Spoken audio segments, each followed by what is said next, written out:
Hello guys, मैं हूँ प्राची। अगर आपको भी क्राइम और मिस्ट्री मूवीज पसंद हैं तो ये वीडियो सिर्फ और सिर्फ आपके लिए है। फ्रेंड्स, ये मूवी रिलीज हुई थी 2011 में। ये क्राइम मिस्ट्री मूवी है और इसका नाम है you are next. Friends, video बहुत ही ज्यादा इंटरेस्टिंग होने वाली है, तो इसे अंत तक देखिएगा। So without wasting time let's start the video. Movie की स्टार्टिंग होती है एक सुनसान रात से, जहाँ एक कपल मेकआउट कर रहे थे, जिसके बाद वो लड़की सॉन्ग प्ले करती है, लेकिन उसे बाहर से कुछ आवाज सुनाई देती है, तो वो देखने के लिए जाती है। वहीं दूसरी तरफ उसका पार्टनर शार लेकर बाहर आता है, तो वो देखता है कि सामने कांच पे लिखा हुआ था यू आर नेक्स्ट। वहीं उसकी पार्टनर उसे दिखती है, जिसे किसी ने बहुत ही बेरहमी से मार दिया था। और तभी अचानक से वुल्फ का मास्क पहने हुए एक किलर वहाँ पे आता है और बड़े से चाकू से उसे मारकर उसका खून कर देता है। फ्रेंड्स, इस घटना के 2 दिन बाद इस कपल के नेबर, जिनका नाम एंड्रून और पॉल है, वो अपने घर आते हैं। उनका बंगला काफी ज्यादा बड़ा था और उनकी ये 35th एनिवर्सरी थी। सो उन्होंने अपनी पूरी फैमिली को यहाँ पे इनवाइट किया था साथ में सेलिब्रेट करने के लिए, जो कि अगले दिन आने वाले थे। रात को जब एंड्रू अपने घर की सफाई कर रही होती है, तो उसे ऊपर के रूम से कुछ आवाजें सुनाई देती हैं। वो काफी ज्यादा घबरा जाती है, तो पॉल अकेले ही ऊपर देखने के लिए जाता है। बट उसी दौरान उसका बेटा, जिसका नाम क्रिस्पियन है, वो अपनी गर्लफ्रेंड एरिन के साथ में वहाँ पे आ जाता है। पॉल रूम खोलने ही वाला था, लेकिन वो उससे रोक देता है और उसे अपने साथ नीचे ले आता है। उसने ऐसा क्यों किया, ये बस आपको थोड़ी ही देर में पता चल जाएगा। एरिन पहली बार क्रिस्प की फैमिली से मिल रही थी। उसे उसके पेरेंट्स बहुत ज्यादा पसंद आते हैं। वो उनकी बाकी फैमिली से मिलने के लिए भी बहुत ज्यादा एक्साइटेड थी। नेक्स्ट डे मॉर्निंग में क्रिस्प का बड़ा भाई ड्रेक और इसकी वाइफ कैटी वहाँ पे आते हैं। इनका नेचर काफी अलग था। लोगों को जज करना, उन्हें ताने मारना और उनका इंसल्ट करना इनका पेशा था, और इसलिए इनकी किसी भी भाई बहन के साथ में नहीं बनती थी। फिर एल्ड्रिन की हेल्प के लिए एरिन उसके पड़ोसी से मिल्क लेने के लिए जाती है। वहाँ कोई भी डोर ओपन नहीं करता, जबकि गाना वहाँ पे तभी भी बज रहा था। फिर रात के टाइम पे क्रिस्प की बहन एमी और उसका बॉयफ्रेंड तारिक वहाँ पे आते हैं, और थोड़ी देर बाद क्रिस्प का छोटा भाई फेलिक्स अपनी गर्लफ्रेंड जी के साथ में वहाँ आता है। तो इस तरह से ये सब लोग बैठकर डिनर कर रहे होते हैं। जहाँ डिनर के टाइम पे क्रिस्पियन और ड्रेक में कुछ बहस हो जाती है, तो तभी तारिक को विंडो के पास में कुछ दिखाई देता है, और वो जैसे ही उठकर जाता है देखने के लिए, गाइस, अचानक से तीर उड़ता हुआ उसके सर पे लग जाता है और वो तड़प तड़प कर वहीं पे मर जाता है। सब बहुत ज्यादा पैनिक करने लग जाते हैं, चिल्लाने लग जाते हैं, और अचानक से सारी खिड़कियों के कांच टूटने लगते हैं और इन सब पर हमला होने लगता है, जिसमें ड्रेक को भी तीर लग जाता है। जैसे तैसे करके एरिन सब कुछ संभालती है। फिर वो लोग 911 पे कॉल करते हैं, बट किसी के भी मोबाइल में सिग्नल नहीं आ रहा था, क्योंकि उनके सिग्नल को ब्लॉक कर दिया गया था। तभी एरिन 911 को मैसेज ड्रॉप करती है, ताकि जैसे ही सिग्नल आए मैसेज सेंड हो जाए। इस सारी सिचुएशन में जहाँ सब पूरी तरह से पैनिक कर रहे थे, एरिन बहुत ही काम थी। वो सब कुछ संभाल रही थी और उन्हें शांत कर रही थी। जिसके बाद सब प्लान करते हैं कि बाहर कैसे जाएं, कि तभी एमी डिसाइड करती है कि वो दौड़कर जाएगी ताकि नेटवर्क आए और 911 को मैसेज सेंड हो जाए। और वो जैसे ही भागकर निकलती है घर से, गाइस, उसका गला पूरी तरह से कट जाता है, क्योंकि गेट के बाहर वायर लगी थी। ये सब देखकर उसकी मॉम एंड्रू बहुत ही ज्यादा रोने लगती है। वो अपनी बेटी की मौत को अपनी आंखों से देखती है कि उसकी बेटी उसकी आंखों के सामने तड़प तड़प कर मर गई है। और उसे संभालने के लिए पॉल उसे रूम में लेकर जाता है और रेस्ट करने के लिए छोड़कर बाहर आ जाता है, कि तभी उसके बेड के नीचे से वुल्फ मास्क में एक बंदा बाहर आता है, और एंड्रू उसे देखकर डरकर जोरों से चिल्लाती है, और वो बड़ा सा चाकू उसके चेहरे के आर पार कर देता है। सब आवाज सुनकर ऊपर की तरफ आते हैं, तो देखते हैं कि दीवार पर लिखा हुआ था यू आर नेक्स्ट। पॉल बहुत रोने लगता है। सब उसे नीचे लेके जाते हैं, बट कैटी वहीं पे रुक जाती है। उसे बेड के नीचे से कुछ आवाजें सुनाई दे रही थी। वो जैसे ही झांक कर देखती है, खूनी मास्क मैन वहीं पे छुपा हुआ था, जिसे देखकर कैटी बहुत ही ज्यादा डर जाती है और भागते हुए नीचे आती हुई सबको बताती है कि वो वहीं पे छुपा हुआ है, और वो घर से बाहर निकल जाती है। जहाँ उसका हस्बैंड ड्रेक भी उसके पीछे भागता है, बट तीर वायर से टकरा जाता है, जिस कारण से वो बेहोश हो जाता है। बाकी लोग उसे उठाकर अंदर की तरफ ले जाते हैं। फिर क्रिस्पियन डिसाइड करता है कि वो बाहर जाएगा और हेल्प हेल्प लेकर आएगा जैसे तैसे करके। वहीं दूसरी तरफ कैटी भागते हुए पड़ोसी के घर में चली जाती है, वो उनसे हेल्प मांगती है बट कोई भी डोर ओपन नहीं करता कि तभी टाइगर का मास्क पहने आदमी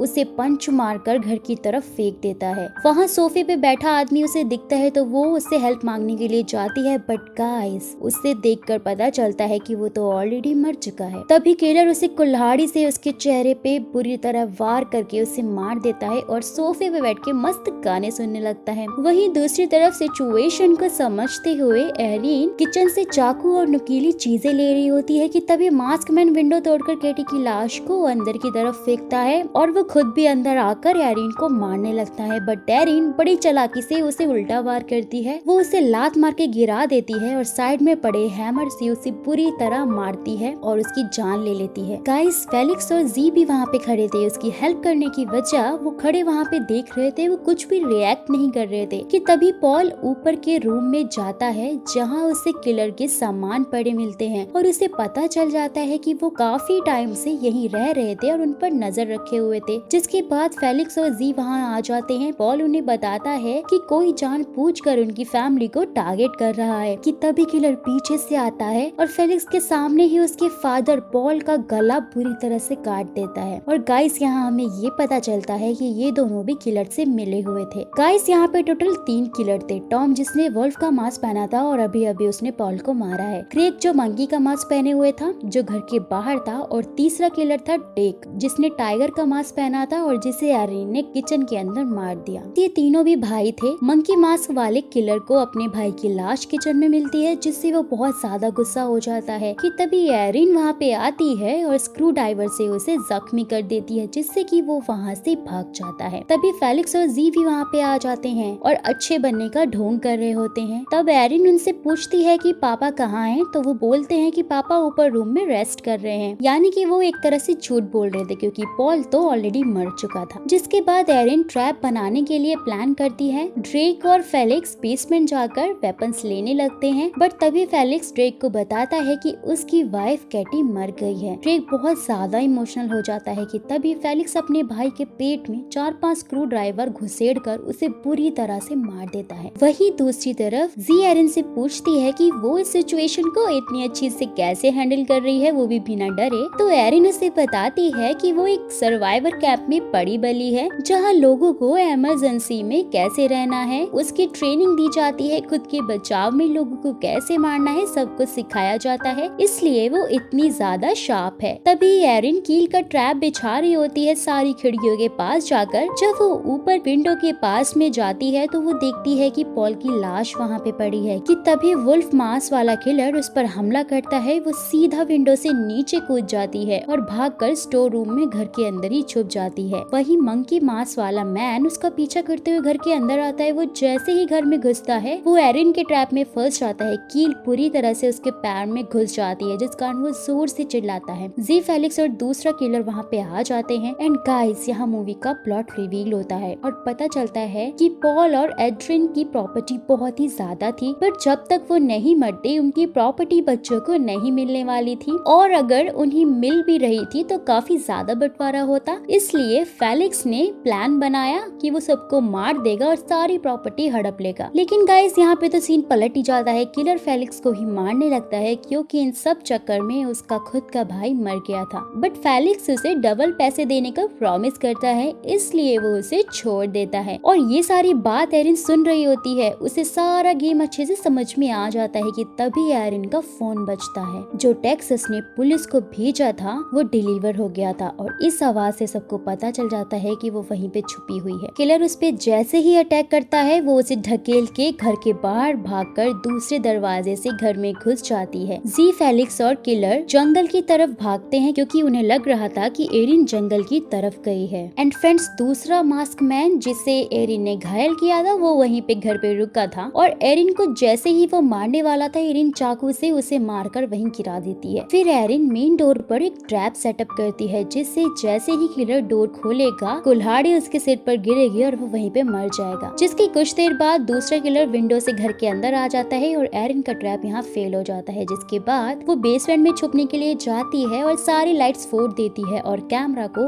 ऑटो शूट पर लगा देती है जिससे कैमरा हर 2 सेकंड में क्लिक कर रहा था और फ्लैश के कारण किलर कंफ्यूज हो जाता है और मौका देखते ही एरिन लास्ट किलर को भी बुरी तरह से मार देती है। फेलिक्स और जी भी घर के अंदर आ जाते हैं। किचन में इन तीनों के बीच जबरदस्त फाइट होती है जिसमें एरिन को चाकू लग जाता है। एरिन ग्राइंडर उठाती है और फेलिक्स के सर पर मार के मशीन को चला देती है और पूरी तरह से उसे मार देती है और अपनी पीठ का चाकू निकालकर सीधा जी के सर में घुसेड़ देती है और वहीं पे उसकी मौत हो जाती है। वो वहीं पे बैठकर रिलैक्स कर रही थी और अचानक से फेलिक्स का फोन बजने लगता है। वो चौंक जाती है कि अब तक तो किसी के फोन में सिग्नल नहीं आ रहा था, तो ये कैसे हुआ। एंड गाइस, आप सोच भी नहीं सकते, यहाँ पे एक बहुत ही बड़ा ट्विस्ट आता है। वो फोन किसी और का नहीं बल्कि क्रिस्पियन यानी कि एरिन के बॉयफ्रेंड का था। वो बोलता है कि सबका काम तमाम हुआ और घर के अंदर आता है। इन सब का मास्टरमाइंड कोई और नहीं बल्कि क्रिस्पियन था। वो कर्जे में डूबा हुआ था, सबको मारकर प्रॉपर्टी उसकी हो जाती,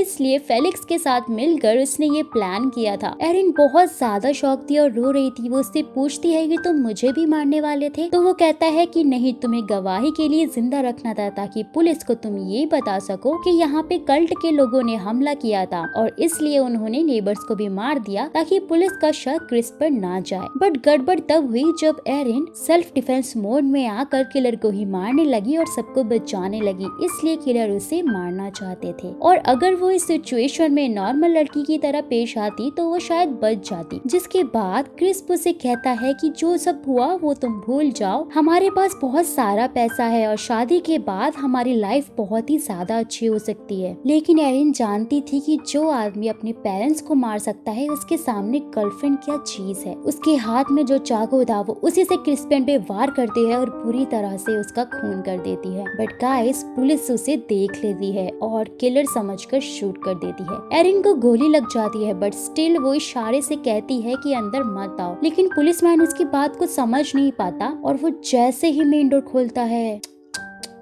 कुल्हाड़ी उसके सिर पे गिरती है और वो वहीं पे मर जाता है। सो गाइस, यहीं पे इस मूवी का दी एंड होता है और अब आप मुझे कमेंट करके बताएंगे कि आपको ये मूवी कैसी लगी। और अगर इस वीडियो में 24 घंटे में 400 कमेंट आते हैं तो मैं आने वाली नेक्स्ट वीडियो में टॉप कमेंट्स को शाउट आउट दूंगी। तो फिर मिलते हैं अगली वीडियो में। अभी के लिए टाटा, बाय बाय।